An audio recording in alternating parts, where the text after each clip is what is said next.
Hey guys, and round two, yeah, we're going to be playing first.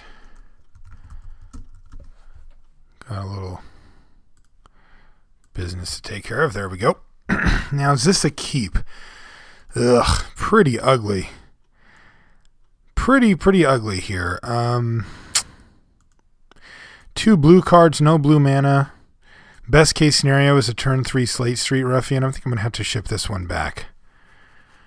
This one I can keep. We need a black mana source, but then it becomes pretty decent. And we have, I think we had 9 black mana sources, like 8 lands or whatever, so we're fine. If we play against Boros, well, and there's the first start of Boros, or if we just brick on lands forever, then we'll die, but otherwise we'll be okay. If we hit black, okay, so he's playing something weird, and we bricked. Borzov, what do you got? Denizen, all right, and we're just missing. Still in a fine position, but it's starting to, get a little tight around the collar here. And progressively getting worse. All right, so we draw the one land that, or one of the lands, in fact, the one land that we can't just do anything with. Yeah, go ahead. So if we hit a swamp on the next turn, then we've got a shot. If we don't, we're going to be basically dead, because I'm assuming he's going to play something here. We're going to get helixed. Yeah, very dead. So we take 3, 6, 7, 8, 9, 10, 11, and we're at 2. We do nothing this turn. Sure you can. So we're dead. Yeah, we'll make sure. No black mana means that our entire hand is shut off, and of course Pulpit's a fine follow-up play, but not what we want to be our first spell of the game. All right. So we cast 0 spells.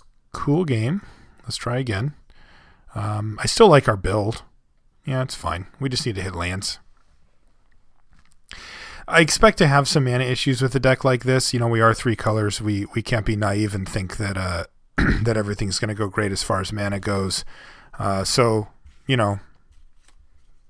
not completely unexpected to lose a game to our mana. Not particularly fun, but all right. We are drawing like an absolute champ today. All right, this is a little better. Can make this work. We've got 2 blue cards in our hand, which is really annoying, but we're going to be able to cast a lot of this stuff, and this hand is where lands are actually fine draws, so it's okay. It's not great. If we hit a Dimir Guildgate, like if we just peel one off, that's happy. That's very happy times. If we don't, then we're basically working with a 5-color hand that's Death's Approach and these 2 lands, but considering the fact that our curve is pretty high, having 3 lands in 2 different colors is nice.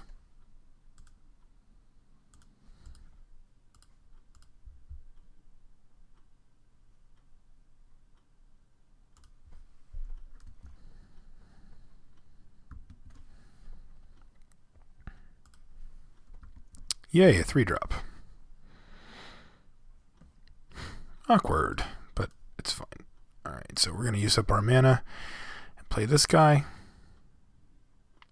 Death's Approach is very marginal in our deck. It's a much later game play than we'd like it to be, but so it goes. That is a Sunhome Guild Mage, which means I think we can just go ahead and attack here. It's free damage, basically, because we're going to play this Gutter Skulk, which he's also not going to want to attack into. I'm going to keep this Death's Approach back. I don't think we're going to be in that tight of a game.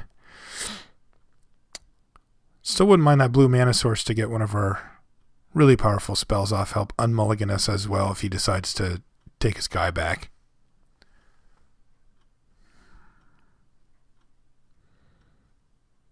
But for now, I don't think he's got a play. Yeah, he just has nothing. So he's going to get to untap and make a dude. He can hit us for 3. Doesn't seem really that bad to me. Yeah, I think I'm just going to battle.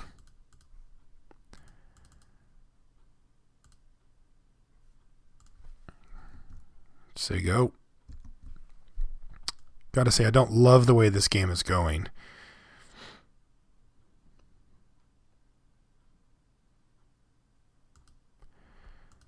Night of Obligation. Alright, so now things have completely stopped, and when he attacks with that knight, we're going to have a really tough decision. I don't think we can really block reasonably. If we double block and he has Martial Glory or Aerial Maneuver, lose both of our guys and he keeps his, it's just not really acceptable. Alright, well, he's going to make it easy for us and play a Basilica cards pre-combat, so that's kind of nice. Alright, what do we want to kill? Sunhome Guild Mage, I think, is the play. This guy's an issue, but he clearly doesn't have a combat trick, and Sunhome Guild Mage is basically, since we have no pressure on him right now, he's going to be able to he would be able to freely start making, just you would never have to play another spell the rest of the game. He could just start making 1/1s and then eventually overwhelm us. Sweet. Doesn't have anything. Oh, this is good. Let's play that guy. He's good, I'm told. And I think what I'm going to actually do is something a little weird here. I'm going to attack with this Ruffian, because he doesn't have a block here, and if he wants to block it here, then I get to trade it for something that can actually get through, or can actually trade, and he has to discard a card too, and that might get the train rolling on this Death's Approach. I guess I could have attacked here. Do I attack with both? Oh, I guess I should have. I keep forgetting that he gives Death Touch, but I think it's actually still, yeah, it's better for me to just swing in there too.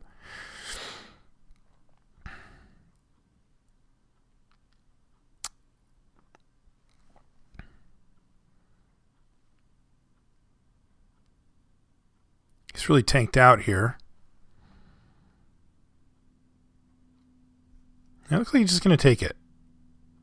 Yeah, which is kind of scary. Beckon Apparition. Pay. All right, so he's grinding us down a little bit here, but it's not too bad. Also, this is not too bad that I left this Gutter Skulk back, because it looks like he's going to have a quicker clock, so the Skulk can block this. But, yeah. Yeah, you're doing it.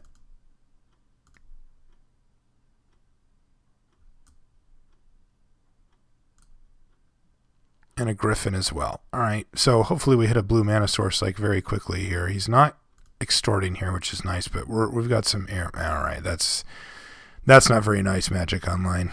I don't like you for that. All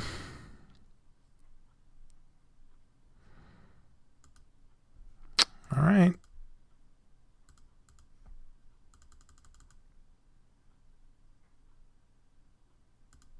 He's just going to pitch a land here.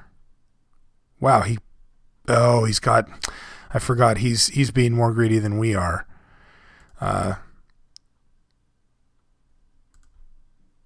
So he actually just has no black mana available, but he's got a really pretty decent draw considering he has no black mana and he's pitching double black spells. We've got, I think this is all of our blue spells in hand now, and yeah, we really need to pick up something here. I still don't feel like playing Death's Approach makes much sense, so I'm just going to ship the turn back here.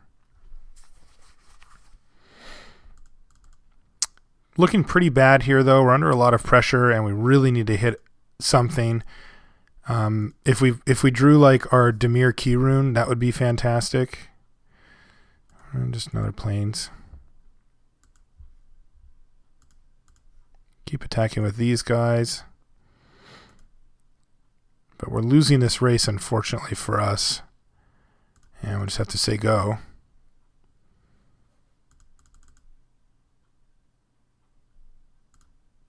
Yeah. That happens. Ugh. Now we need a flyer or something. Unfortunately, Death's Approach has just been completely dead for us this turn, or this game. I was hoping it would be at least slightly live, where we could use it to kill this or shrink this by this point, but like just the type of creatures he has and the nature of the board mean that he's fine. And he's just going to burn us out or something. And he's got Fire Angel. All right, so we're dead. I guess if I soul ransom it, then he just pitches cards and kills us. So yeah, we're just like actually dead here. All right. Do I attack first? Is there anything I can do? I guess I attack.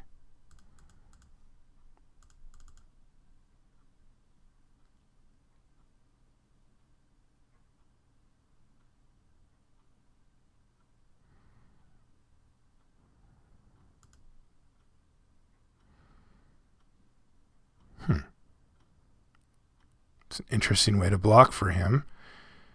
It still, unfortunately, means I'm dead, even if he did block that way, which looks like he's rethinking it now.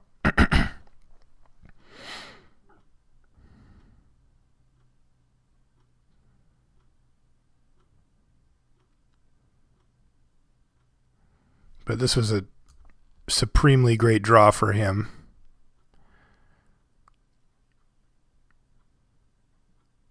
Yeah, I could... and we're dead anyway, so it's like kind of lame to watch him dance around and do this stuff, but whatever. All right. Okay, so basically we lost both games there to mana issues.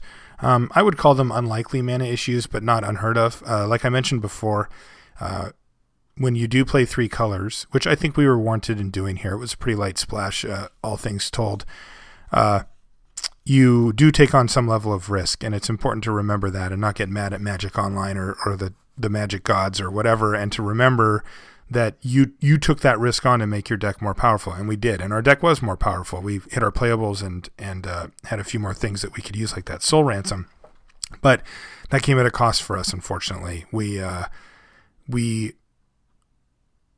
weren't able to get the colors that we needed in time, and we ended up sitting there with a bunch of dead cards in our hand while we died, and then the other one we had to mulligan too much, and there was some amount of lands issues there too, but also the color stuff came up in a couple of those mulls, and it got us. So that's that. If you want to send me any feedback via email, it's Marshall. No, that's my actual email. It's limitedresourcespodcast@gmail.com. And if you want to follow me on Twitter, it's Marshall_LR, which is, I think, what I was saying earlier.